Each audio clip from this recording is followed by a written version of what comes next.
Good morning, good afternoon, and good evening. Happy Thursday. My name is Michael Igo. I'm a senior reporter with Devex, and it's my absolute pleasure to welcome you to day 2 of Devex at the UN Food Systems Pre-Summit. Yesterday was a really excellent day, full of incredibly rich discussions. I learned a ton. I hope you all did too. I hope many of you are coming back for a second day. Welcome to those of you who are joining us for the first time today.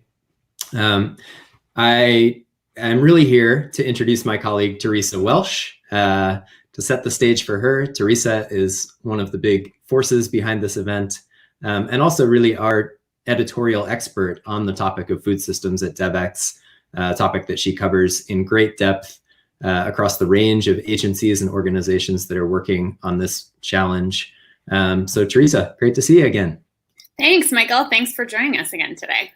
So one thing that we wanted to talk about quickly here while I have you for a minute is that for Devex, much like for the UN and for all of the organizations participating in this process, this is not a one-time event, this discussion or this set of discussions that we're having over the course of these 2 days, but really the start or a chance to highlight an ongoing process that you've been really involved in, which is going to include a new newsletter for Devex on the topic of food systems. I was hoping maybe you could tell us a little bit about that, how people can learn more about it or sign up for it, what you're excited about. Yeah, absolutely. So we will be launching in September a new food systems newsletter. So as you mentioned, we've been focusing on these issues for a while. We currently have what we call a content series focusing specifically on food systems. And so we are sort of going to be doubling down on all of that coverage. So I am really looking forward to engaging with all of you as we develop the concept for this newsletter. We really want it to be something that you, our readers, our audience, our professionals, are getting something out of, enjoy reading. Hopefully it'll be a little bit of fun as well for you all and for me too. I'll be writing it, and contributions from my colleagues, and we'll really be focusing on all aspects of the food system. And so we're really hoping to continue this conversation that we're having today. Obviously we'll be covering the pre-summit at the end of this month, and then the summit itself in September. But we want this to go beyond this event and really be focusing on all of these issues, because as we all have been discussing, they're major challenges and they're not something that are going to be going away soon.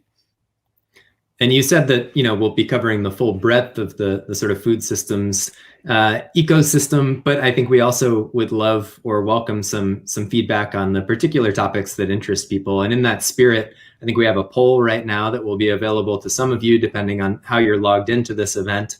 So if I could cue that up, the question is, which topic do you most want to see covered in Devex's Food Systems newsletter? And then there's a pretty lengthy list of options there to choose from. I won't read them all out, but we'd welcome your input. And then I should also note that people can get in touch with you directly if they want to, right, Theresa? Yes, absolutely. Yeah, would love for you to find me on Twitter, send a message.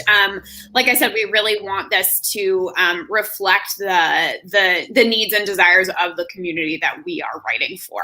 So we also have a survey that we're going to be sending out to you all as participants of this event. You can also get on the list to be an early subscriber of the newsletter. You'll see that link in Zoom if you're logged into this event via Zoom. And we'll also be sending it out in the event wrap-up materials that you will all receive as registrants of this event. But we really welcome your feedback. I know surveys can be kind of a pain sometimes, but we did our best to make it really short and snappy, and really would love to hear from all of you. So I hope that you'll take a couple of minutes and complete it when you get the link. And while we wait for those poll results that we just asked for, maybe you can give us a quick glimpse of what to expect from today's program. Yesterday, I know we talked a lot about sort of the aspect of accountability in this process. How are, the parties involved in the pre-summit and the summit going to be held accountable for coming up with really actionable outcomes, and then, measuring the progress of those going forward? Is that something that you expect to hear a lot of in today's program? What should we be watching for? Yeah, absolutely. So we're going to have a couple of panel discussions, a couple of one-on-ones, and we're really going to be looking ahead. That's the goal of our day 2 today. So we're going to be focused on what accountability really looks like, who's going to be responsible for that, and how we carry all of this work that's been going on over the last year plus forward and really ensure that there is accountability and that things change. That's the whole point of this process, right? It's food systems transformation. So people want to see concrete outcomes. So we're going to be focusing on that. And then we'll also hear a little bit from folks that are affiliated with some other events that we've got coming down the line this year. We have Nutrition for Growth in December. And so the Food System Summit is also meant to connect to that nutrition-specific agenda and make sure that all of these things really are interconnected. So we're going to be spending our time today looking ahead. Great. So the people have spoken. They're most interested in sustainability, but only by a slim margin over agriculture, followed by nutrition, but really some interest across the board in those topics that we mentioned, and clearly we'll be covering all of them. But it's helpful to have a little bit of a steer on where the most energy or the most enthusiasm is. All right, we're pretty much out of time here. I only get a couple of minutes with you, which is unfortunate because it's always great to talk with you, Theresa. But is there anything else that we need to know before we kick off the program here this morning or afternoon or evening? Yes, just a couple of notes. We want to thank again our partners for our event over the last 2 days, the International Fund for Agricultural Development and the Atlas Network. We also want to thank you, the audience, for submitting questions when you registered for this event. We will be weaving some of those into our conversation today and asking our speakers and panelists some of those, so keep an ear out for that. We also, again, want to encourage you, if you're logged in on Zoom, to use the chat function. Let us know where you're tuning in from. And to share your thoughts. You'll also see the link to the newsletter sign up there, and we really welcome your engagement during this event. So without further ado, we're going to move on to our first panel. Thank you, Michael. Enjoy. Great talking with you, Theresa.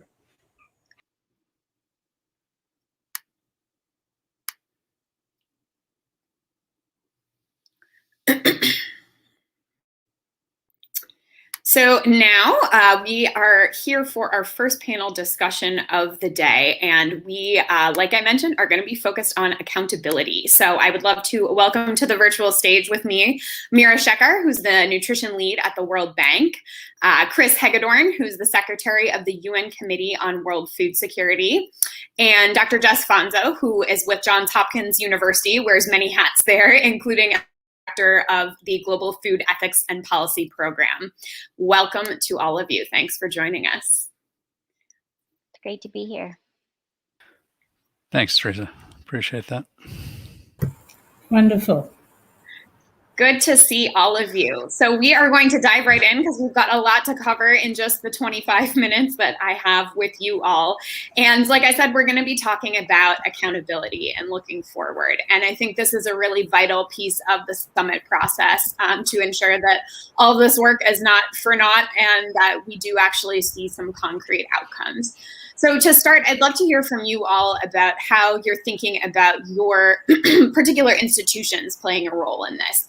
So Chris, let's maybe start with you. And actually, if you could give a brief overview, the elevator pitch, if you will, of the UN Committee on World Food Security for folks that might not be familiar, and then what role you see CFS playing, into the summit and post-summit, most importantly, on sort of shepherding some of these outcomes to fruition. Thanks, Theresa. Great, and appreciate the invite. Very good intro by you and your colleague. So the CFS, it's actually very familiar with summitry because the CFS was actually born from a summit in 1974. I have a picture on my wall of Henry Kissinger in Rome speaking to the International Conference on Food Security just after a major global crisis centered on food, and several iterations later, we had a summit in 2009 in which the CFS was completely reformed. Now, at that time, and you'll recall this follows upon a food, feed, fiber, and global financial crisis, which led to a food crisis.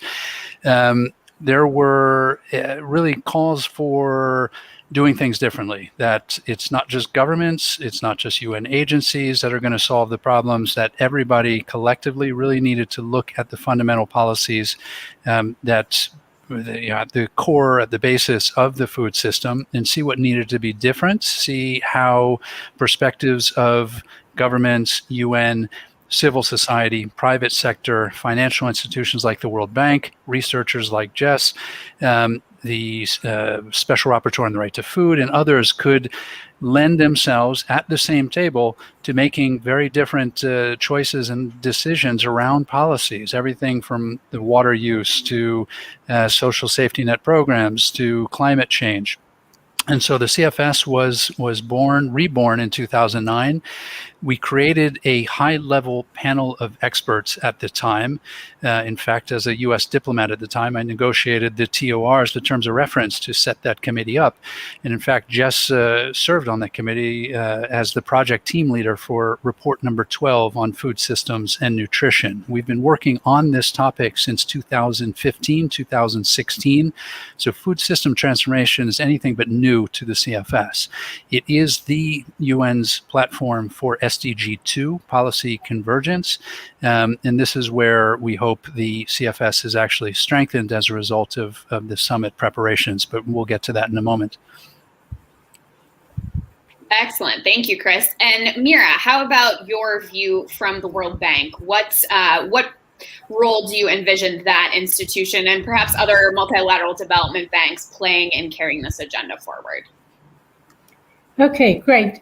So I think, as Chris has said, and perhaps several other people have said yesterday as well, that we are at a point in time where there's an urgent, absolutely urgent need to reform what is an unhealthy, unjust, and unsustainable food system. So that's where we, the World Bank, are coming from. And just to say, at the bank, we don't talk about food security alone these days. We talk about food and nutrition security. And it's a term that we use consistently because those two things go together. And I'm hoping that many of the other partners who are listening on will also recognize that these two terms go together. It's food and nutrition security.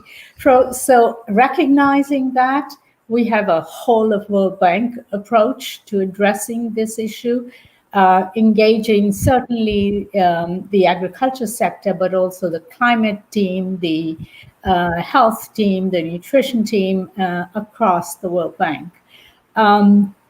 We are responsible for the financing track or the financing cross-cutting theme, which our teams are working on, and it's an area that both the World Bank as well as the other multilateral development bank and other bilateral partners have a key role to play as well. So that's sort of the direction we're moving in. We're also very mindful of the fact, as was said yesterday, that this is a different kind of summit. It's not focused on a narrow agenda. It's really focused on a systems approach. In the past, we've talked about health systems. We've never really had a conversation about food systems that span so many challenges across the whole system. So that's what the bank is hoping to focus on. We've started the work already, and we'll continue to do so going forward. Yeah, let me stop there for now. Thanks, Mira. And Jess, as Chris mentioned, you have been involved with the high-level panel of experts, but you also have played a role in a multitude of different institutions, as a researcher, as an advisor, including FAO, WFP. You've been an advisor at IFPRI, the Sun Movement, USAID. So a lot of these folks are going to have a role in this accountability mechanism as well. What are you, as a researcher, looking for in terms of these institutions actually carrying this agenda? Yeah, I guess what I'm looking for is accountability and how do we measure it and monitor it coming out of the summit. And I think both Chris and Mira have eloquently said that we're going to need a lot of different groups coming together because there's so many institutions that touch and act and work in food systems. So we're going to need all hands on deck. It's going to involve the UN. It's going to involve all the multilateral institutions. It's going to involve farmers, consumers, researchers. Because Mira didn't go into too much detail, but her words are so true that we need a significant change to the way food systems are governed and managed and functioning for a multitude of reasons: malnutrition, climate change, inequities. So it's going to take a lot of different people working together, but it's how do we, following the summit, hold people to account, hold different institutions to account? How do we measure and monitor that accountability, and who should do that? To me, I'm hoping for an independent mechanism to establish some sort of accountability framework. But that's really hard to find because everyone has a vested interest in food systems. So who's independent? So I think that's really kind of the challenge. I mean, as a researcher, I could argue that the universities should do that, but they too have a vested interest. Scientists come to the table with their own biases. So it's challenging in that sense from a food systems perspective, because we are all experts in food systems. We eat every day. We engage in this system every day, unlike other systems that we don't engage in. Hopefully we don't engage in the health system every day. But so we're all vested in it. So how do we develop some sort of accountability mechanism that's credible and independent and rigorous? That's the challenge I think that we have. Yeah, and I touched a little bit on the sort of 22 of this process, right? The goal was to be as inclusive as possible, to have as many different stakeholders as possible involved, people from all different aspects of the food system. But then because of that, who's in charge at the end of the day? Who's in charge of holding people accountable? You find somebody that doesn't have, like you said, a vested interest in one of those areas. I think that definitely is the difficult part, for sure. And Jess, one of the things that you've done as well has been data. And so I'm interested to hear how, the food systems dashboard you have helped shepherd in, and how the role of concrete data what that can actually play in making sure that people are being held accountable. Data, evidence, and all of its different facets and forms is of critical importance to help shape policies, to help give guidance and shed light on how food systems are performing, which directions they're going in, and how do we deal with some of the trade-offs of the many outcomes that we ask of food systems. Mira and Chris know this both well, sitting at the World Bank, which also generates a lot of evidence and a lot of data. We have FAO that generates a lot of evidence and data. The high-level panel of experts that Chris mentioned synthesizes a lot of that data into very important reports that member states read and shapes their policies. Of course, we have gaps in how food systems are performing. Of course, we have gaps in how to diagnose food systems, but there is a lot of data out there. It's how do we use it effectively and get it in the hands of policymakers in a way that is useful for them to make some hard decisions that they'll have to be confronted with. Of course, academia is important in that, but many of the UN agencies, World Bank, other think tanks have been really important in bringing data to the table for policymakers. And the importance of institutions like World Bank and CFS and other UN agencies is they're much closer to the policymaker than academia is. We value peer-reviewed publications, but policymakers don't read those. So those agencies are really important in shedding more tangible light on that data and bringing it to the policymakers that will be sitting at the summit. And the dashboard, we tried to pull data together from World Bank, FAO, many other sources into one place, and it's one place, although there are many other databases out there where people can and look at food systems and see how they're functioning. Yeah, I think you made a great point about, how we get this data to policymakers and how we make sure that people making decisions actually have information they need. And Chris, you're no stranger to bringing multiple stakeholders, under the auspices of CFS.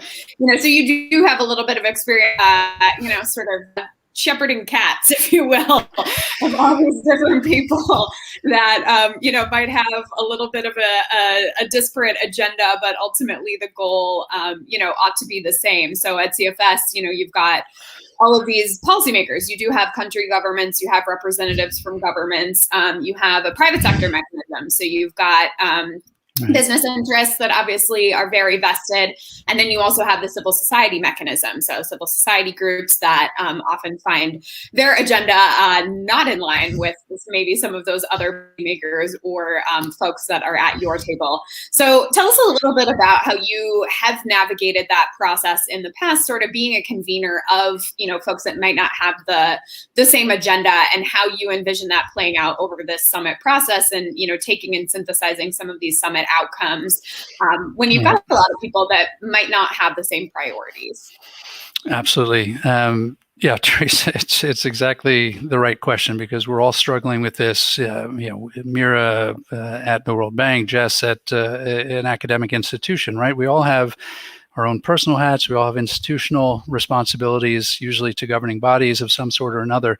CFS is 130 governments. It is a advisory group comprised of 14 different entities, including the World Bank, including Gates Foundation, the CSM and PSM, as you rightfully said. So getting them lined up, cats in a wheelbarrow is one analogy, but it is a relentless process of trying to listen, right? You never know what people think until you ask them the question and take the time to listen.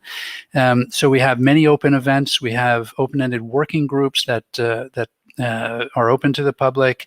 And then we have a negotiated program of work. It's a 4-year, multi-year program of work. And in that process, we solicited inputs about what priorities were. We took the CFS high-level panel of experts' recommendations on emerging issues and priorities. We used that as the basis for an open debate about what the CFS should be focused on. And in that context, we came up with agreements to work on voluntary guidelines for food systems and nutrition, which were just adopted in February. We included policy recommendations on agroecological and other innovative approaches to food security and nutrition, adopted on June 4th.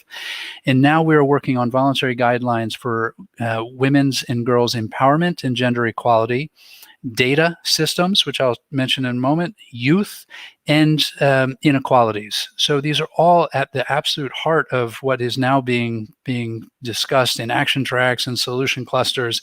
So our work is very relevant, and it does bring in the global community in a way that no other institution in the UN does. Now, on data systems and collection tools are one of the projects that are coming up. We will have policy recommendations that are negotiated and released in 2023.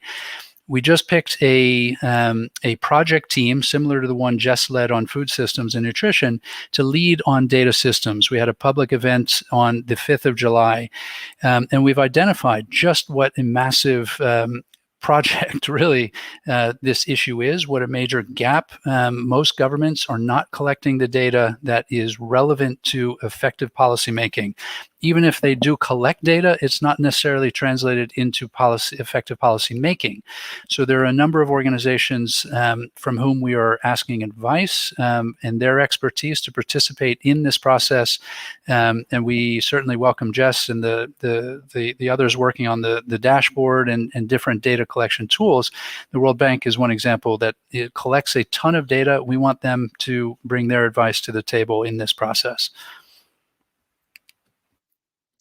Thanks, Chris. And you mentioned, all of these different work streams and different topics that CFS is already engaging on, and how those generally align with the summit agenda so far. And there actually were some that were upset that this summit process was not happening under the auspices of CFS in conjunction with the work that you all are already doing. Some in civil society thought, CFS exists for this very purpose. So why are we having this whole summit process outside of this body that we already created to be discussing these issues? Tell me a little bit about how you see that process and, integrating summit outcomes, even though the summit itself is not already under your auspices. And, yesterday we heard from a representative of the Global People's Summit, and there are some folks who have just said, I don't want to participate in this summit process because I just don't agree with the way it's being governed. All right. There are as many views and opinions as there are people involved in following. But look, there are some differences from this summit to previous ones. This is a summit that was set up by the Secretary General. Jess asked about accountability. At the moment, there is one person accountable for the success or failure of the summit, and that's the UN Secretary General. Governments were not asked to negotiate anything. Governments are now being brought in for conversations, and they'll attend and hopefully in their national dialogues will start taking decisions about and making commitments along with others like private sector, civil society, and others. But this is a bit different, and people have criticized the fact that it's not a multilateral process. There aren't, the summit organizers chose not to use institutions and organizations that were already set up through these processes that preceded this summit, 1974, 96, 2009, et cetera. So their arguments are quite valid. But if governments are not delivering, and we've seen the results of governments not delivering with 811 million people undernourished, 3 billion people who can't afford a healthy diet, there's got to be something more done. At People Summit, if this summit achieves the goal of getting more people informed, educated, and activated, I think it will be a success.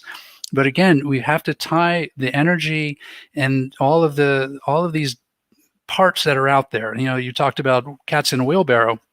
Taking the initiatives and getting them back into a wheelbarrow that is tied to government responsibility is really that's got to be the heart of decision making over the next few months. And I welcome hearing what others have to say about that.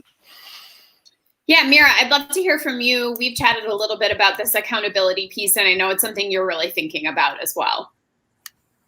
Yeah, I must say I disagree a little bit with what Chris just said. I want to liven up this conversation. Yes, get in there, Mira. I think tomorrow or after the summit, if people are better informed, I don't think that's what I would consider success. I think it was President Biden who said recently that this is the first generation that is feeling the direct impacts of the climate crisis. And this is also the last generation that is going to be able to do anything about it. So similarly, on the food systems and nutrition systems issues, this is the last generation that can do it. So the urgency is absolutely clear. After the summit, we need action. We need to have agreed upon implementable actions. And linked to that is the accountability piece. If we leave everything as voluntary, nothing will change. In life, you never get what you expect. You get what you inspect. And so having some systems in place that will inspect or track what we promise, I think that is absolutely critical. And people say it's not always possible. I think if we look at the Nutrition for Growth Summit that is coming up soon after, there are accountability mechanisms that are being identified in advance. So I think it is very possible. The Global Nutrition Report, which is that is one independent mechanism that, and full transparency, I'm a member of the independent expert group on the GNR. But that's one independent group that is able to talk about accountability, to report on that, and has no vested interests as far as I'm aware. So after the summit, what will we be doing differently? I think acting on things and being held accountable for what we promise.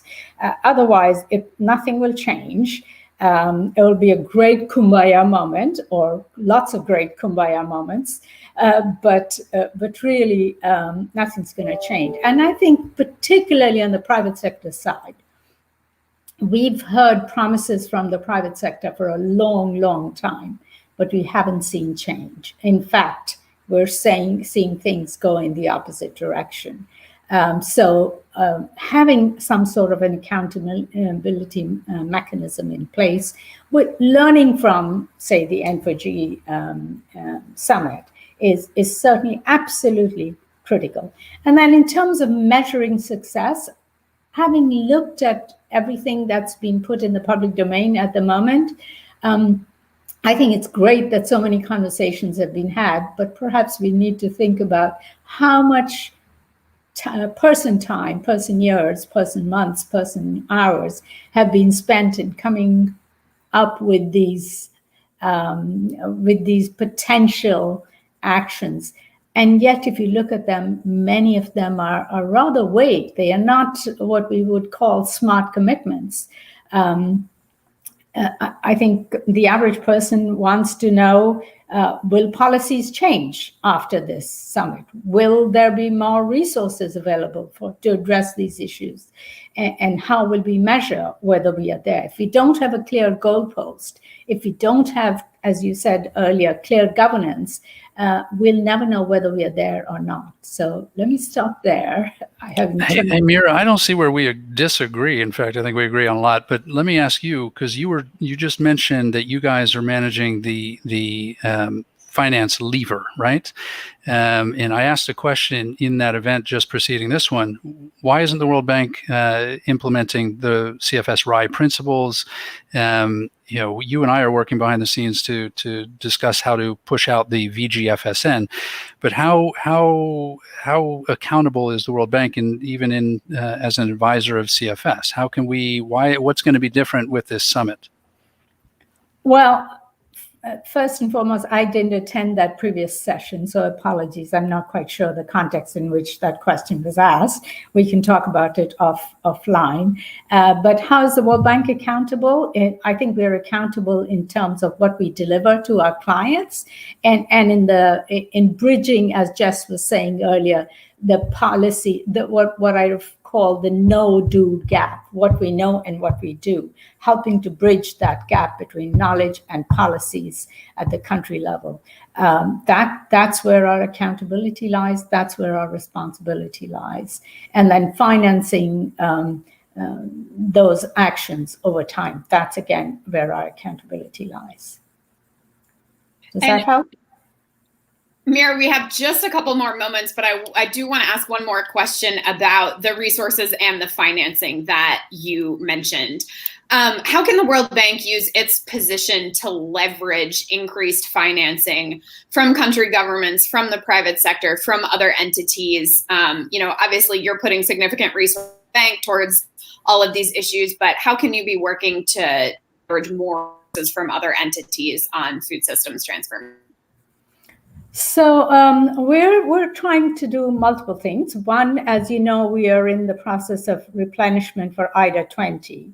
And under IDA 20, there's going to be a strong focus, certainly on food and nutrition security. There will be a strong focus on a new theme on human capital, all of those linked to this thing, and of course, climate change and several other agendas as well. So that's under IDA 20, as well as, of course, continued IDA 19, this thing. How do we leverage other partners to finance this agenda? I'll give you a few examples. One is we recently launched what we call IBRD nutrition bonds. And 2 bonds were launched and were fully subscribed. That's a new way of generating more resources for the agenda. Well, I understand that the government of Mexico launched SDG bonds by the government itself. We are encouraging more governments to do things like that to generate resources. We're working with innovative financing facilities such as the Power of Nutrition that crowd in financing from non-traditional donors and then bring those resources to us to co-finance with IDA, to give it to countries who are then more motivated to put in domestic financing into their space. We're working with countries to, I can go on forever, last one. We're working with countries to put in place fiscal policies such as taxation on unhealthy foods. And that will not only help on the health side, but it also helps on the fiscal space side by helping countries generate more resources that they can then deploy for these sorts of things. So lots of areas to think about. I think we really need to learn from other sectors how they have done this sort of thing.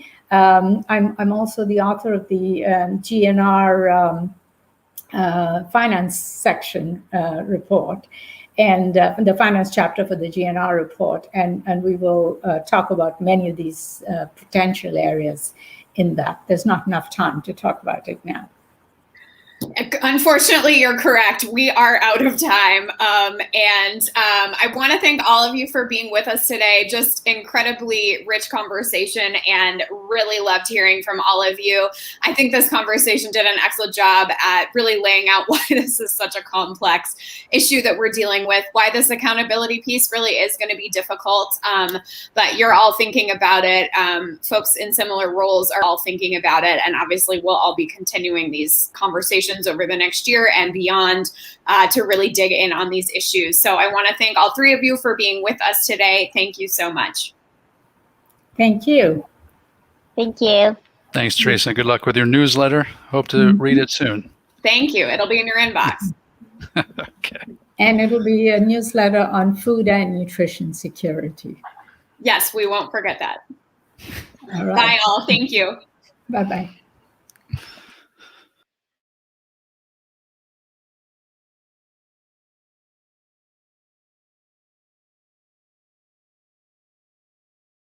Hi everyone, welcome back. I'm Amrita Batnal. I'm an associate editor here at Devex.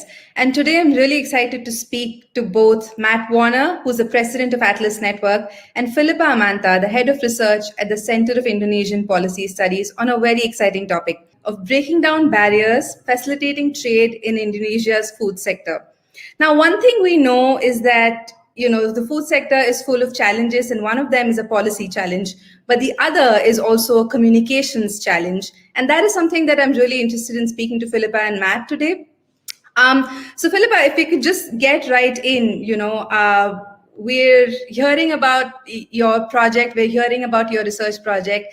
And to me, it sounds like the main crux of it is communicating the barriers that are caused by food policies, but to the the general audience and to the main public. So can you talk a little bit more about what was the policy gap that you noticed while designing the campaign, and what were the challenges in really sort of taking something as academic as that to the general audience? Thank you so much, Amruta. Yes, you're absolutely right. There are several challenges when we're trying to communicate policy issues, especially relating to food. So first, we wanted to create a campaign that helped people link their daily experiences with buying food, their understanding on issues of poverty, as well as how they are impacted by more high-level trade policies that people may not immediately make the connection with. And then secondly, we also needed to widen people's perspectives and provide a sense of urgency by highlighting just how much we pay in Indonesia for some very basic food ingredients compared to others in different countries. And to point out that the prices that we find in this country are relatively higher, especially given the level of income that the average Indonesian earns. So for example, here in Indonesia, rice is a staple food for many Indonesians, yet its domestic prices is more than twice the international price. Similarly, nutritional items like beef or fruits are also very expensive. Yet the public are rarely aware of this fact. because generally people don't really check for international prices. They just take the prices that they are given, especially since food is a basic necessity. And then lastly, we wanted to challenge existing perceptions and assumptions about food imports and the welfare of poor Indonesians in relation to food prices. Food in Indonesia, as well as other countries, can be a very nationalistic topic that carries a lot of emotion in public discourse. So we wanted to let people explore the issue from an evidence-based and logical perspective. So with that, we developed Hak Makmur, which is our public-facing campaigns that let people compare prices of groceries in Indonesia as well as in neighboring countries. The name Hak Makmur is actually short for Hak Makanan Murah, which directly translates to the right to affordable food. So through Hak Makmur, people can see prices of everyday food items like rice, egg, sugar, chicken, and beef in Indonesia, and also compare it with prices in comparable settings in neighboring countries such as Singapore, Malaysia, the Philippines, and Thailand. So we also show how much money Indonesian households have to spend extra compared to households in neighboring countries as a result of the price differences. We publish this information every single month with analysis on key price trends as well as other factors. And we think this is highly relatable to everyone as it reflects their daily realities, especially people who have to calculate their household budget just to get enough to eat, or people who have to make decisions on what kinds of grocery items that they can afford with their limited budget. So it's really quite eye-opening for us, seeing how much more we have to pay and the dietary decisions that we have to make due to restrictions on food trade. This information entices people to learn more about the issues of food trade policy in Indonesia, which we directly link them to the website. So we then point people to resources, further information on our policy analysis and policy recommendations, as well as a petition so that they can voice their opinion and also show their support. And we think this is an important strategy to communicate this with the public as part of our broader advocacy effort, because it really brings a sense of urgency and public awareness. And importantly, it creates public support as well as a public pressure for policymakers to act on the issue. So as of now, we have about close to 13,000 Indonesians who have signed on our petition to make food more affordable through more open food trade policies. So this really shows that communication works to get public support and to get public pressure for policy issues. So this has been a great support for our advocacy to policymakers. Right, that's really interesting that you kind of took that information, which is, hidden either in reports or just, in government documents, and you bring that to the public. So what were your other stakeholders who you, interacted with in kind of, bringing this effort to the larger public, right? I can imagine it's not just one organization, but, an ecosystem that is involved. Absolutely. We have quite a broad range of audience that we wanted to target with this communication campaign, particularly low and middle income households, as well as broader consumers and university students. And then through our engagement with this diverse categories, we learned perhaps 3 major lessons learned that we think would be important to engage these diverse range of actors, which is about relatability and reach and also consistency. So we're trying as best as we can to be relatable to this audience, which means that we have to talk to them with a language and also a narrative that directly speaks to our audience. For example, when we're talking about the bulk of food items that we display in our communication website, we are specifically choosing those items that Indonesians regularly consume, what makes a proper nutritional diet. So it's a combination of rice, a little bit of protein, other necessary cooking ingredients. So it is highly relatable to our target audience and just public general who can understand those. We also try to provide information that are provided in plain language, avoiding any of those high-level economic or policy jargon, just so that everyone can understand the clear messaging that this is the issue that we're talking about. Food prices is a problem here, and how can food trade policies address these problems?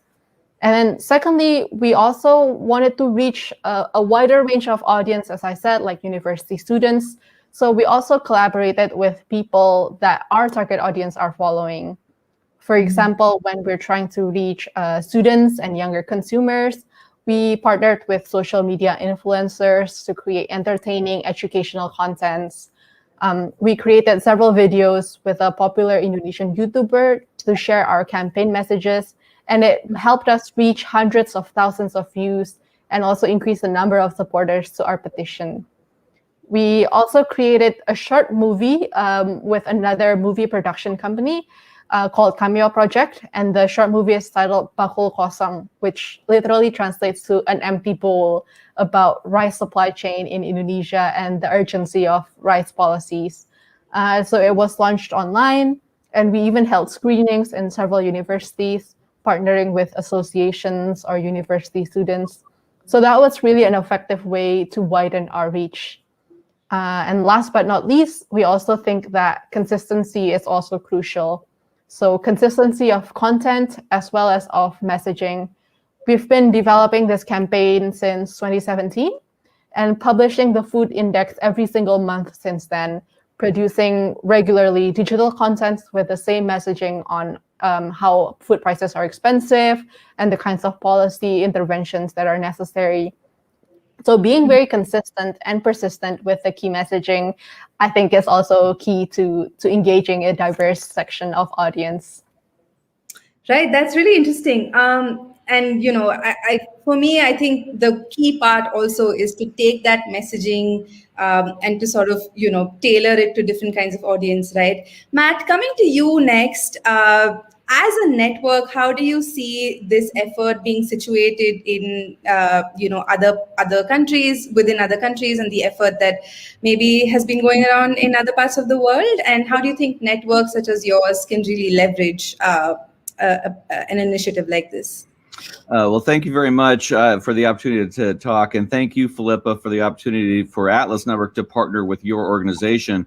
We're very keen to be thinking about how we as outsiders situated in Washington, D.C. can support local organizations who have their own vision for change, have their own project design, aren't looking to us to come in with those kinds of solutions, but welcome not only financial support, but opportunities to connect with other civil society organizations around the world. So it's very important that that we facilitate the opportunities for people like Philippa, who are leading on important issues, to be able to share what they're doing more broadly. And so we convene groups both in the region of Asia, but also globally, so that these kinds of solutions are brought to a wider audience, and we can learn more about what the local vision for change looks like. The New York Times editorial board this year said, trade can do more than aid to strengthen development around the world. And so how can we support that, whether we're in New York or Washington, D.C. or wherever? It's getting to know and learning from people like Philippa and supporting their vision for change.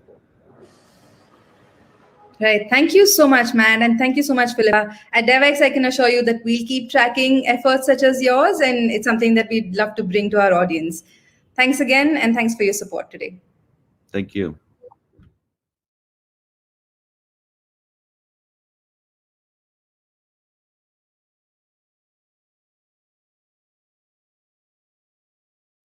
Welcome back. Next, we will be having a panel discussion with three distinguished panelists about the role of agribusiness in sustainable food systems. Joining us, we have Purvi Mehta, who's the Deputy Director of Agriculture for Asia with the Gates Foundation. We have Natasha Santos, who's the Crop Science Division Vice President at Bayer. And then Alvaro Viteri, who is the new Projects Development Manager at Popoyan Agribusiness. Welcome to all of you. Thanks for being with us today. To start out, I want to ask one question and have the three of you go around and respond. And I'm wondering, from your perspective, we've got the three of you joining from three separate places all over the world. What is the role, from your view, of how agribusiness should play a role in the food system and food systems reform? Purvi, why don't we start with you? Thank you, Theresa. For me, agribusiness and its rise is, I call it an important addition to the farming equipments, a very important tool in the farmer's toolbox. And if I can describe that tool, I would call it a harvester. It helps harvest and convert production potential to income potential for the farmers. And some amazing trends one is seeing. For example, before 2015, most of the agribusinesses that we saw in any developing countries were very production centric. Since 2015, the trend has been in very, very post-harvest or market centric agribusinesses, which has been a huge need for the farmer. So huge tool in the farmer's toolbox. In terms of the sort of food system and its key custodian farmers, I think agribusinesses can have tremendous benefits if they are disruptive and transformative. But to use your word, reformative, I think they will have to be very, very inclusive. Inclusive of various sectors of farmers, small, large, landless, landholders, livestock, fisheries, inclusive of various sectors in terms of post-harvest and pre-harvest. The demands are shifting really. India, for example, where I sit right now, there are 623 million internet users that has been added. And, so the demands are shifting. The nature of the farming and the nature of the agribusiness is responding to that is shifting. So tremendous opportunities that it is creating. But my last point on that would be the success should come not from the cost of the smallholder farmer, but by participation of the smallholder farmer. So keeping the smallholder farmer in center as a market and not just as beneficiaries of agribusinesses will be very crucial for making it really reformative. Thanks, Purvi. And Alvaro, you're joining us from Guatemala, and Popoyan is a national agribusiness. So tell us from your view in Central America, with your company, what role does agribusiness play in food systems reform? Thank you, Teresa. Well, actually, this is a really important question. And I would say agriculture is one of the most important activities for the sustainability of the planet, as all food comes from an agricultural activity or crop in an earlier or later stage of the system. I would say also that agriculture is one of the industries that generates the more decentralized employment in any developing country, and actually is the most perfect system to distribute the wealth among our society, as the majority of the population worldwide is linked to agriculture in basically any way and the different stages of the chain. However, there is a lot of stress right now in the agriculture industry due to climate change, and we kind of need a reconversion of the agriculture sector to find more climate smart agriculture practices to achieve a more resilient agriculture at all levels. And basically this includes suppliers, clients, shareholders, climate smart practices and environment, and the employees of the different companies that are related to agriculture, or the farmers themselves that operate a small, medium, or large agriculture farm. And I would say, and adding the last little thing to the conversation, is everything right now is going to be focused on increasing productivity and increasing the quality of the product. Right now, I would say even after COVID, many of us had to go through different restrictions, and we had to bring a lot of innovation into place to be able to keep on running our businesses and our operations, because we are basically in the food industry and we cannot stop. Plants and farms cannot, they needed to keep on going. And basically all of this innovation that came into place during the last year is right now shifting everything up. And right now, what we need is to bring much more innovation and everything focused on productivity and qualities. I'm so glad you mentioned that resilience piece, Alvaro, because that's so key, not only in Central America, which is super susceptible to natural disaster and the impacts of climate change, but obviously all over the world right now, we're seeing how important that is. And Natasha, from sort of a bigger picture view, Bayer, obviously a multinational company, operations all over the place. So give us your view on the role of agribusiness in food systems reform. Thank you, Theresa. First of all, thank you for the invitation to talk to you today, and great panelists as well. So I'll build on some of their ideas. Actually, I think we are like-minded in many areas. I think the role, like companies like ours, we're going, and Dr. Purvi mentioned, we are going through disruption in terms of sustainability, because we need to meet the challenges and find solutions for big challenges like climate change.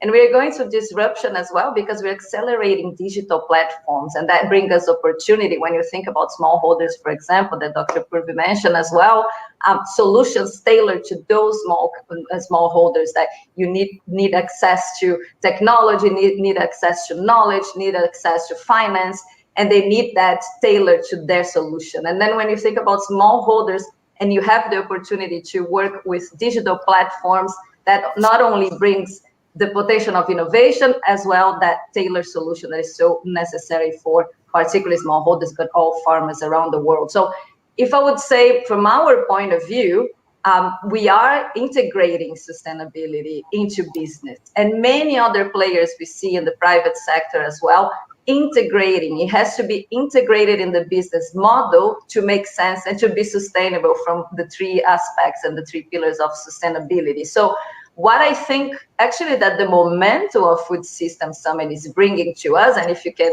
mention a success, I would say it is already a success, because it's unlocking this new era of partnership for us to be innovative and design together solutions, ecosystem solutions to farmers, to find a way to help farmers to meet their challenges.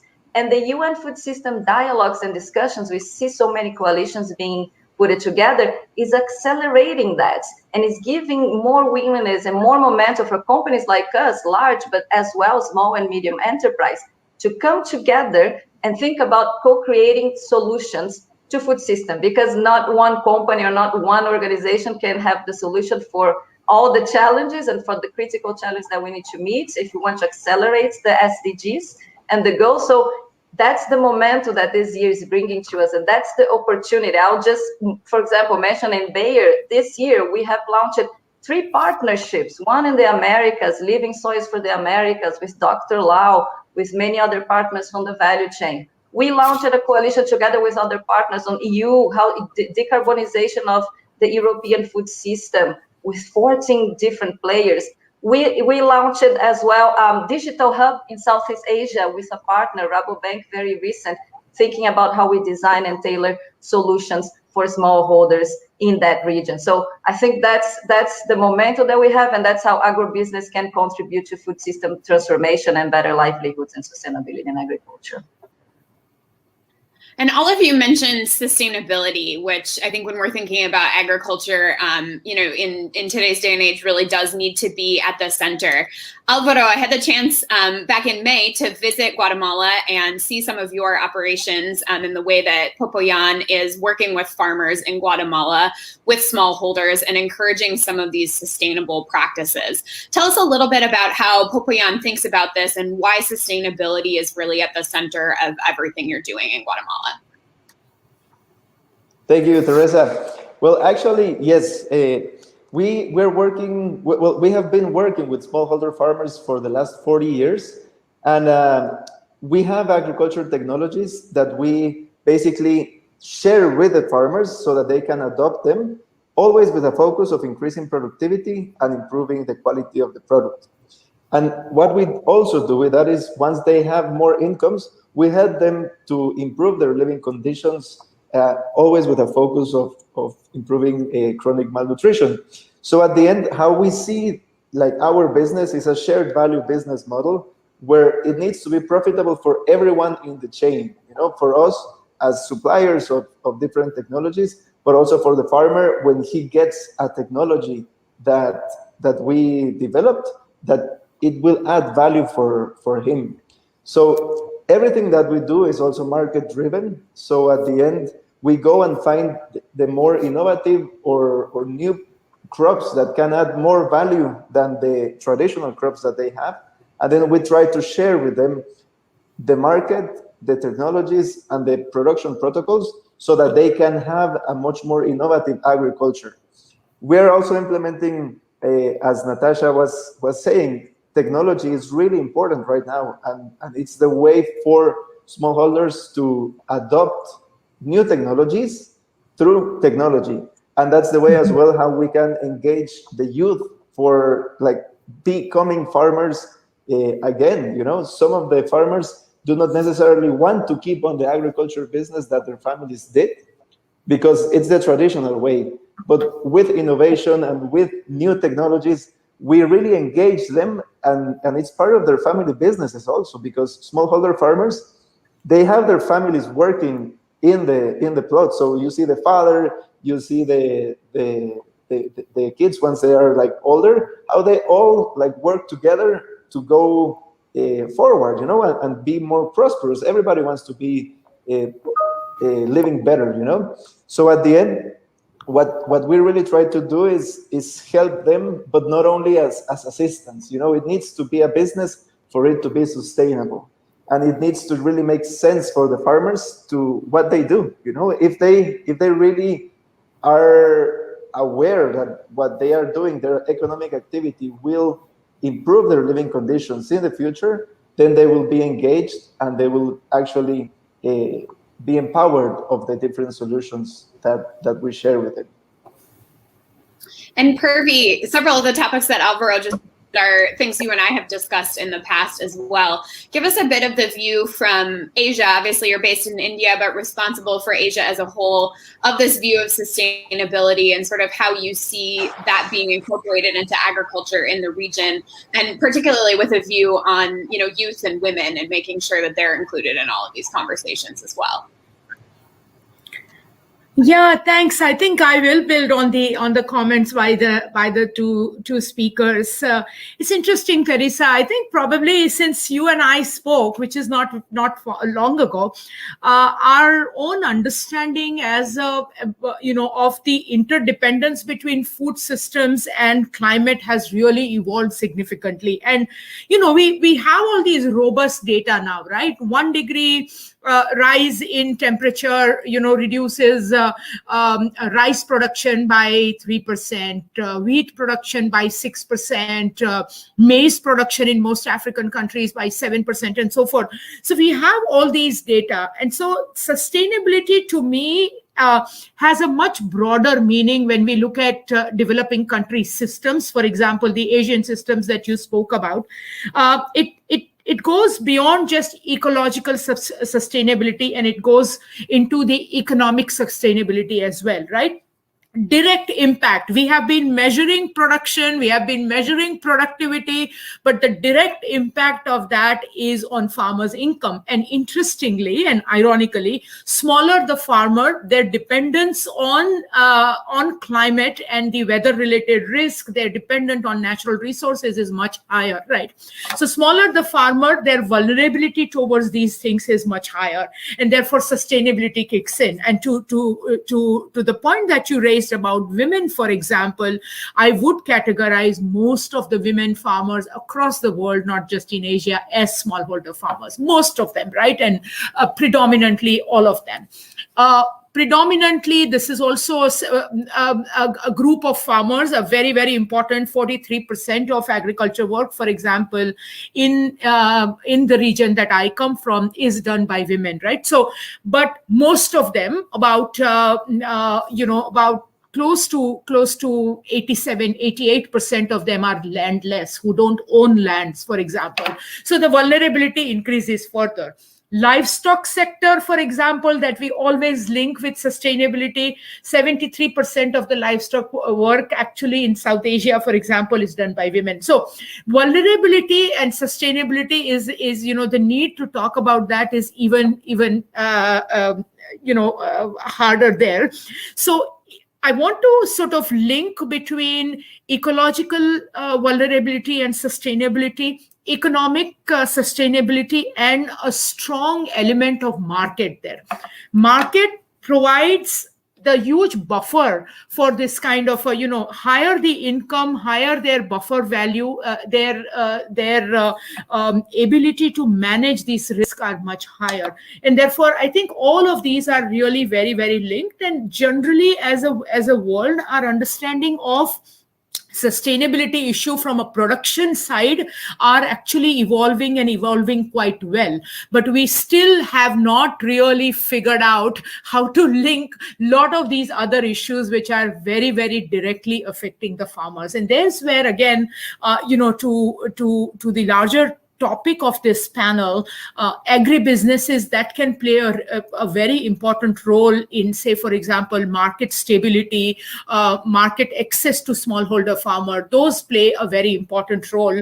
I won't call them indirect, but direct important role into the climate mitigation adaptation strategy and therefore sustainability as well. Yeah, I think you've really hit on it, Purvi, with all of these separate issues. And, the part of the goal of the Food System Summit is to figure out how to make some of those connections and linkages and make sure that, these things are not continued to be seen in such silos and so disparate, and that, folks from different disciplines and different areas of the food system are actually coming together and having these conversations. Yeah. And also, Theresa, it would be very important to not keep crop and livestock separately, right? These are extremely tightly linked, integrated systems in developing countries. India, for example, 83% of India's milk does not come from livestock farmers. It comes from crop farmers who also happen to keep a livestock in their farm. So as we look at the food system and sustainability, let's look at these from a system perspective and not from our pre-assigned silo perspective. I think that's always the problem, isn't it? And we unfortunately only have a couple of minutes left, but I want to take one of the questions from you, our audience. When you registered for this event, you had an opportunity to submit questions for our panelists. And so I want to take one of those today before we let these folks go. And this question is for you, Natasha.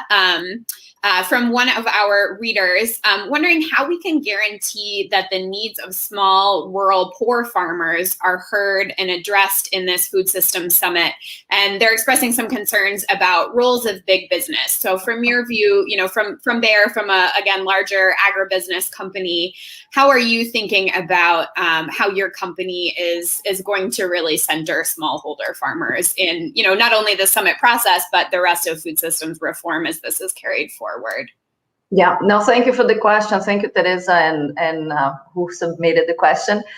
First of all, if you think about smallholders, one thing that we as a company has committed to is public and it's tied to our board of management compensation is to empower and reach 100 million smallholders with solutions. And solution is not only a simple technology, it's the ecosystem solutions that Dr. Purvi just mentioned. Otherwise, we're not going to meet and find solutions for the biggest challenge that they have. So we need partnerships. So that's something they're open and something that we are working strongly towards, looking at smallholders as a market, as how we empower them to access innovation, to access markets, and then to improve livelihoods in their communities. So that's part of our strategy in our business and our public commitment. And then on the food system, I think the food system is designed, it's a very, who is not used, it might look very chaotic, but it's designed to be as inclusive as possible.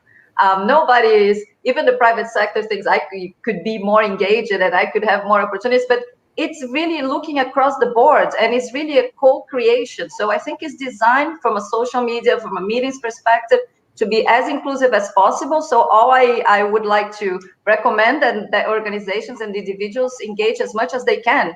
There is websites, there is opportunity to submit game changes ideas.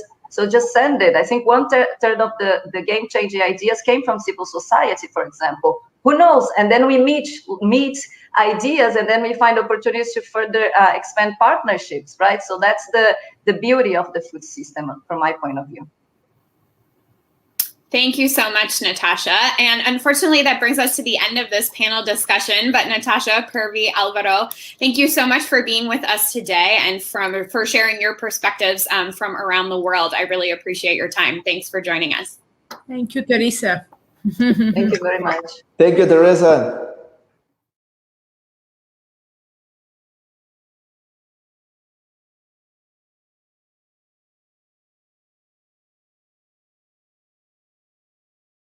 I'm joined now by USAID Chief Nutritionist Sean Baker, who is here to chat with us a little bit about the US's role in the summit process, as well as how he wants to see this connect to the wider food systems and nutrition agenda. Welcome, Sean. Thank you so much, Theresa, for inviting me. Thanks to you and thanks to Devex for everything you're doing to elevate nutrition issues this year, because it's such a critical time. It is a critical time, and I'm so pleased that you could be here to chat with us today. Can you tell us a little bit about how USAID is thinking about this summit process and what you want to see come out of it? Yeah, I'd be quite happy to. And maybe I'll start with just what is the baseline of where we are. As you know, in global nutrition, we have made progress. And that's one of the things that comes out of the Lancet series, which we'll launch earlier this year. I think it's a two-part message, is that it's a big, or three-part. It's a big problem under nutrition. We've got a lot of evidence-based solutions, and there has been progress, enough progress to demonstrate that if we're serious about delivering nutrition, we actually can see it happen. But that progress is not enough to meet the very ambitious targets of the World Health Assembly and the SDG targets by 2030. And to me, this food systems summit is an incredible opportunity to reset the expectations about what has to happen from the food and agricultural sector to meet those targets. I often say that so much of what we do in public health nutrition is digging ourselves out of a hole created by a food system that does not deliver safe, affordable, nutritious food. So a case in point, we can do a lot on behavior change communications with moms, but if you're sitting in a country like Niger and you're trying to feed your child a nutritious diet, you have a situation where a cost of an egg, for example, in terms of the calorie equivalent is 23.3 times higher than the cost of staples. So it clearly, these nutritious foods in many settings are just out of reach for households to make sure we're meeting the nutrient requirements of mothers and children. Before the pandemic, we still had about 149 million children stunted, about 49.5 children suffering from wasting. And we'd made extremely little progress on low birth weight, with about 20.5 million live births suffering from low birth weight, indicating just how much damage is being done during pregnancy. And we've seen with this pandemic, as you probably heard some of the numbers, the consortium that came together to try to get a handle on what's going to happen as this pandemic hits every system that households rely on to deliver good nutrition for mothers and children are really pretty grim. The projections of increases in wasting above those 2020 baselines, between 9.3 to 13.6 million additional children suffering from wasting. When you combine those increases in wasting with the decreases in coverage of nutrition services, that can result in major increases in undernutritional attributable deaths, between 168,000 to 283,000. It's similarly grim when you look at longer term and increases of children who will suffer from stunting, mothers who will suffer from anemia or low body mass index.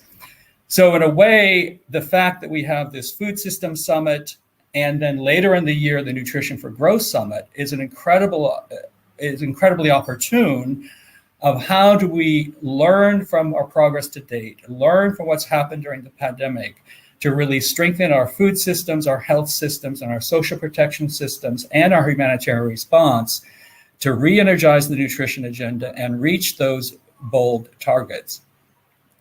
So specifically the Food Systems Summit, and I'll dig into that more, a big focus on the diets of kids, where we've globally I would say, failed abysmally. I reflected on the cost of an egg in Niger as an example. If you look across low and middle income countries, less than 18% of infants and young kids in that critical window between 6 and 23 months when we need to make sure that you have high nutrient foods in addition to breast milk, only 18% are getting a minimal acceptable diet. That's just a gross failing of food systems. We also continue to have a huge burden of deficiencies in vitamins and minerals, despite proven solutions that have been working for a century through large-scale food fortification to deliver essential nutrients through the food system. So this is an opportunity to reposition large-scale food fortification. And then we're also looking at other priorities of, for example, working with small and medium enterprises across particularly Africa, which are hugely responsible for producing food for populations. How do we work with them so they actually have not just the technical means of how to produce nutritious foods, but also have the financial means? Because these are the enterprises that just nobody's really looking out after them for the very sorts of financings that they can take the risk to actually produce nutritious foods. And so how is USAID working with all of your partners around the world, whether it is country governments or the multitude of organizations that you partner with, to push these goals forward? The summit process, is collating, these solutions and all these new suggestions for how we can reform food systems. What role does USAID see for itself in that reform agenda and actually carrying these things forward? Well, I think, to me, you really speak to what I see as the strength of USAID. It also can be, of course, one of the challenges is that we are a very large, sprawling organization. We cover many different technical areas across critical sectors, including the health system, the food system, humanitarian assistance, and then I think our biggest strength is our great field presence and with our missions across the globe. And so we're really, and then, of course, within the broader U.S. government context, we work very closely with other parts of the U.S. government, particularly through both the Feed the Future Global Food Security Strategy and through the Global Nutrition Coordination Plan, both which bring together a multitude of U.S. government departments and agencies. So I would say we work at multiple levels, U.S. government-wide, both through the Global Food Security Strategy, Feed the Future, and through the Global Nutrition Coordination Plan to help set all of U.S. government priorities. We work hand in hand with multiple global partners, other donors, other international organizations, to how can we see areas of common interest and how we can align. And I think that's going to be a hallmark of this summit, of these solution clusters are going to be coming to the table as consortiums of actors coming together to really try to make a change. And then very much engaged in almost any country we work in agriculture, food security, economic growth. We are one of the major donor organizations in that sector and a highly respected partner with our government and other stakeholders on the ground. And so as there have been these food systems consultations across the globe, our missions and our implementing partners have been very deeply engaged of how do we work hand in hand with our partner governments. And I'll take advantage of that question to say, I think that is going to be a real strength that we hope to bring to the table, that food systems have to be responding to the specific needs of the specific countries that we work with, to really use the evidence base from those settings to define what are the priorities, what are the solution sets, and then really accompany our partner governments in delivering that solution set. And I think that's the key part, right? Is how do we all deliver? Really ambitious agenda here. The summit has lofty goals, but how do we actually make all of this happen once all of the meetings are done and we're done convening and all of that? So we've got just about a minute left. One final question for you: what does success look like for you? How do we measure, if we've really delivered on this agenda, with all the promises of the summit? You put your finger on it. That, I love lofty ambitions, I love more concrete deliverables that are relevant to the governments of the countries where we're working and our stakeholders in those countries. How do we get these lofty ambitions translated into very specific, actionable priorities that will be embraced by our partner governments and our stakeholders, and then get those commitments on the table, and we're working through our national counterparts and the global counterparts to hold all of us accountable. So moving from the lofty discourse to evidence-based action that we're going to be held accountable for and we'll have the resources to deliver on. To me, that's what success is going to be. I think it's exciting to have both the Food System Summit followed by Nutrition for Growth in early December, because we can take some of those lofty aspirations from the summit, the Food System Summit, I think, and build them out into more concrete deliverables in early December. Well, unfortunately, we are out of time today, but Sean, thank you so much for being with us. And I really look forward to continuing this conversation with you and, continuing to track what this accountability really looks like as we do go ahead into the summit itself and Nutrition for Growth in December. So thank you so much for your time today. Thank you so much, Theresa.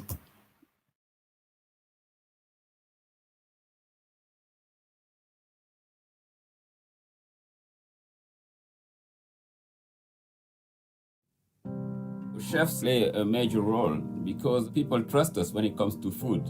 We can be opinion makers in a sense. There's a responsibility that comes with it, a major responsibility, because the planet itself is depending on the ingredients that we're using. My name is Pierre Thiam and I'm from Senegal. I'm a chef, restaurateur, cookbook author, and social entrepreneur.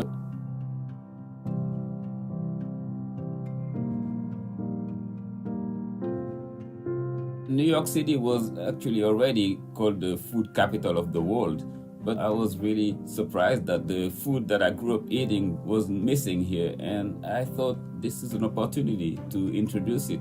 I started to think about figuring out a way to bring those ingredients and connect to the market here.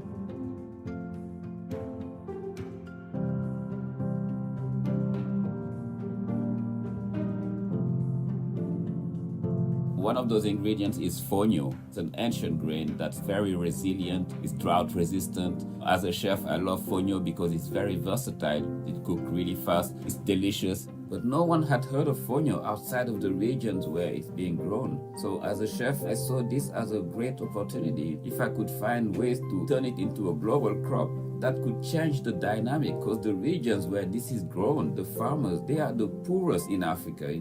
They live in the Sahel. Nothing grows in the Sahel. It's very dry, it's arid. And you have crops like fonio, and not only they thrive there, but they regenerate the soil, because fonio has deep roots. They add nutrients to the soil. It's important to support crops like this. It's important to support small farmers that grow crops that are great for the environment. In the West, we have a limited diet. There's so many amazing crops that we are ignoring. There's a growing number of conscious consumers who want products that have integrity, that are good for the planet, that are good for them. And my dream is to see Olele become a model of development. We have to go to the small farmers. Those are the ones who have the solutions. They know exactly about sustainable agriculture. We need to make that choice every day for breakfast, lunch, and dinner. What are you going to add to your diet that's going to help support a sustainable planet?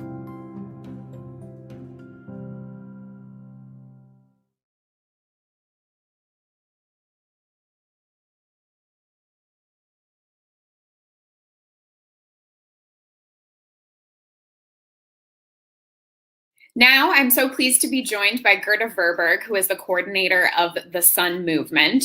Gerda, thank you so much for being here with us today. It's my pleasure.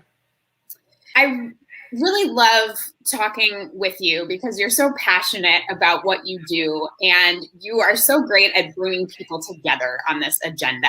And I think that's one of the advantages of the Sun Movement is your convening power on these issues. So I'd love to hear a little bit about how you're using your network, the Sun Movement model and structure to engage countries around the Food System Summit and around this reform agenda. Yes, I'm extremely happy to that the Food Systems Summit is organized, because we have learned now that the models of food production we used until today will not nourish the future. And to do so, we need to have a country-by-country approach, where countries look at their current food production system and ask themselves, how can we produce in a more nutritious way, more diverse way, and how can we produce and consume in a more planet-friendly way. So it's both focused on people and on planet. And that is what I like and embrace very much. It's not anymore the global models that are fit for country. It is people in countries coming together and look at the food systems from farming to consumption and everything that is in between, with the ask, how can we make this better to serve people's needs and to serve the need of our planet? So I'm excited, and we are working on it with our 64 member countries to bring the people at the country level together, to make sure that the government is leading, because that is what needs to happen, but also to make sure that all stakeholders are around the table, including smallholder farmers, women, and young people. Nobody can be left out from this table. And one of the things that we've talked about for years, sort of in the nutrition space specifically, is how nutrition has been siloed in some senses. How has this summit process helped break down some of those silos and help actors that maybe didn't always see themselves as having to do with nutrition or other aspects of the food system realize that everyone really must be working together if reform is actually going to happen? Yeah, I think this food system summit has brought good opportunities. First of all, nutrition was considered as a health issue, and it's of course a health issue, but it's also a well-being issue and an economic and social issue. So instead of thinking of supporting only malnourished children, women, people, etc., the focus is now on prevention, and everybody knows that food and good food and healthy food is the best prevention and the best investment for children, not only in the first 1,000 days of their life, but also throughout their whole lifespan. It is nourishing the body, but it's also supporting the cognitive development and using the brains in a smart way. So that is one thing. The other point is that until now, too many decision makers are thinking in food security, meaning thinking of calories only. And they think that if when the belly is filled, the biggest part is done, and then only you have this part of nutrition, but it's coming as a second step and maybe is a luxury. Now, people start to realize, no, it's not about calories, it's about the nutrition, the diversity, the vitamins, the minerals, and all these micronutrients that people need. So the food system is really a blessing in disguise, because the third thing is that when it comes to the Sustainable Development Goals, the different players from health, from agriculture, from environment, from climate, from energy, from the private sector, from social protection, need to come together, because if we are able to get our food systems right, it will be a catalyst for all 17 Sustainable Development Goals. And we are right now already in the decade of delivery, because 9 years to go to 2030. And of course, the Sun movement is focused not only on the summit this year, but also the Nutrition for Growth event coming up in December. Tell us a little bit about the connections you want to see between these two events and how you want momentum to continue into the Nutrition for Growth event in December. We always start thinking from a country perspective. And what we have noticed is that many in-country people are still thinking about how to build forward better, or how to build back better from the COVID crisis. So we were able to combine the implementation of our new strategy, Sun 3.0, with the Building Forward Better agenda, with the Food System Summit agenda, and the N4G agenda. So we have 4 in 1, because some countries don't like to have all these separate agendas.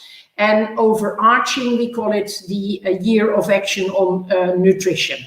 So our focus is on nutrition, but of course we understand that you need to include in the Food System Summit the planetary sustainability, and that is a win-win, because if farmers can produce in a more sustainable way, they have more and better yield, and they have a better income, and that's also supporting their nutrition and their potential progress. And we have said, all right, we will focus on commitment making per country, both in the Food System Summit and in the N4G, whereby N4G will make it possible to step a little bit further when it comes to nutrition inclusion in the universal health coverage, when it comes to articulation of nutrition in the food systems, when it comes to financial commitments and all these kind of things. So the N4G should really be a next step forward, but building on the results of the food systems, whereby not only public authorities or public groups, but also the private sector should make clear and measurable commitments. And I think that's the key, right? Is clear and measurable, and then sort of how we do actually find ourselves measuring them, and how we decide, what success might look like. How are you, as the Sun Movement, thinking about, not only the actual commitment making, people making announcements at these events of what they intend to do, but how you intend to work with countries, with other stakeholders, private sector, beyond, to make sure that they're actually following through and delivering on these commitments that they've made? Day in, day out, we are working on making the commitments connected to what it has to happen at country level. We have learned from history or from previous experiences that you can make very general commitments that nobody can measure. Now we say, all right, please focus, make them measurable, have clear targets so that we can measure and praise you if you are doing very well, the naming and faming, but also that we can encourage you if you are not delivering or see what is wrong. And in the end, if you don't do nothing, we need to, but we have to name and shame you. And this is encouraging, because we have learned in our countries that success, making progress, is breeding more progress. And that is what we are looking at.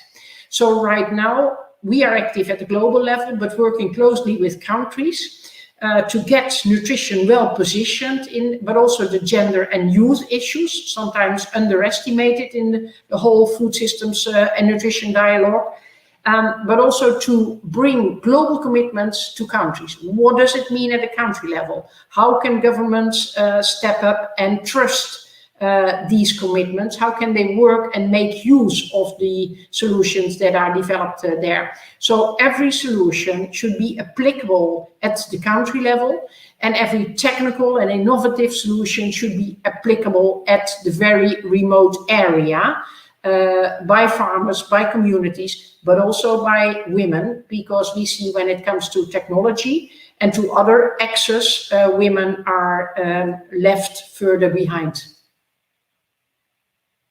Well, unfortunately, we are out of time, but I really look forward to chatting with you again, Gerda, as we move through this year and, tracking all of these things that we've just discussed, and seeing how, commitments themselves are made as well as followed through on. So thank you so much for joining us today. I really appreciate your time, and I look forward to chatting with you again soon. Thank you very much, Theresa. Promise me one thing. Don't let it take another 1.5 years before we meet again. I will do my best. Okay. Thank you. Thank you. All the best.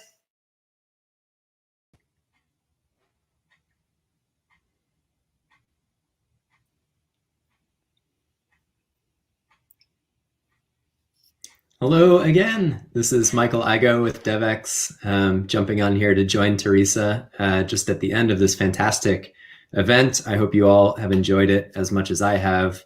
I thought today was, if possible, just really as good as, if not better than yesterday, really drilling down into some of the specifics and getting to some of those deliverables that will make a difference between a successful or unsuccessful summit, which of course, Theresa, you'll be watching really closely. I thought, it was fascinating to see on some of the panels, even some disagreement among the panelists, between the panelists, which reflected some of the challenges that you've described and how this whole process is structured. What did you think? Anything surprise you? Yeah, exactly. I mean, I think, some of our conversations today really demonstrated how tall of an order all of this really is and what accountability does look like. That was obviously a theme we really drilled into today, and saw some folks who have different opinions about what that might mean, who's going to be responsible, who's going to make it happen, what role big institutions have to play in it. So I am really looking forward to those conversations carrying forward. Obviously, I wish I could have had some more time with folks today, but we're running a little behind. Apologies about that, but we just had so much to get to today. And I really think these are going to be the critical questions going forward. We saw some tension over, summit governance and accountability. And yesterday we had the representative from the Global People Summit talking about their process. And we actually did invite someone from the Summit Secretariat to be with us to respond to some of those criticisms. And unfortunately, they declined to participate in our event. But these are all conversations that are going to be continuing into the pre-summit at the end of this month, of course, and then the summit in September. And even Gerda Verberg is holding you accountable for interviewing her sometime sooner. Yes, I am apparently personally responsible for making sure we all convene in person. And like we said yesterday, still a little bit does remain to be seen about what this might even look like in September. So, that's going to be a big piece of this too, is how much of this is in person, who can actually physically gather, how high level of participation there is. All of that's going to play into the success ultimately of this process. Great. We're running out of time here. I know that, everyone can look forward to reading the newsletter where a lot of this conversation is going to continue. Anything else that you want to say about that? Yeah, absolutely. So again, would love your input on the newsletter that we'll be launching in September. It's for you, our audience. We want to be delivering you the kind of content that's useful to you, engaging, amusing, entertaining, all of those things. So please do have a look out for our survey. Would love for you to take the time to fill that out. Should be super brief. Please do sign up for the newsletter as well. You'll be receiving all those links in a follow-up after this event.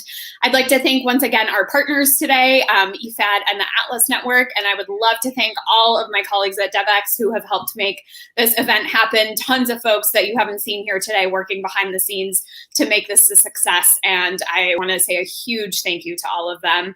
And thank you to all of you for joining us. We hope you have found this engaging, and we look forward to seeing you again soon. Thanks, everyone.